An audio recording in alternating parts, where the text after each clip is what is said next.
កម្មភាពមកបេះផ្លែគុយផ្លែព្រីងតាមជើងភ្នំហើយសតដើមព្រីងនេះសតដើមព្រីងទាំងអស់នេះសកម្មភាពរុករផ្លែព្រីងហើយនឹងផ្លែគុយនេះមើលផ្លែព្រីងនេះវាទុំខ្លះខ្ចីខ្លះព្រាតប្រាមិនភ័ក្រកំពុងឲ្យលេះបេះនោះឲ្យដើមច្រើនណាស់នំម៉ូតូមកបេះព្រីង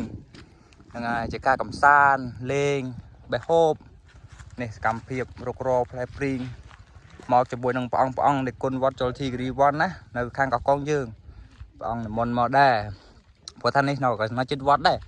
ហ្នឹងហើយនៅលើវត្តតិចទេបាទ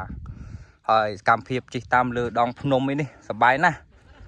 បាទនេះភ្នំខាងខេត្តកកងយើងណាហ្នឹងហើយនេះសកម្មភាពបេះព្រីងបងប្អូនលេះដាក់ក្ដុងអ្នកមកក្ដុងផ្ញើបងប្អូនយើងអត់ផ្ញើច្រើនទេព្រោះអីយើងដាក់តែមកឆ្អែតហើយយើងផ្ញើក្មួយយើងនៅផ្ទះហ្នឹងណាបាទនេះហើយព្រីងនេះមិនមែនព្រីងធំគេហៅព្រីងបាយព្រីងតូចៗណាបាទព្រីងបាយទេអាព្រីងធំគេហៅព្រីងដោះក្បីព្រីងអីគេនោះអាពូមួយទៀតព្រីងថៃហ្នឹងហើយព្រីងថៃហើយវីដេអូនេះមានអីច្រើននេះគាត់តែចង់បង្ហាញអំពីណាដើមព្រីងយ៉ាងត្រៀបត្រាជ្រងច្រាងរាប់រយដើមនៅលើភ្នំនេះច្រើនណាស់សតដើមព្រីងទាំងអស់ហ្នឹងហើយដើមព្រីងទាំងអស់ហើយតិចទៀតយើងទៅបេះគុយទៀតវីដេអូនេះស្លេះប៉ុណ្ណឹងសិនចុះ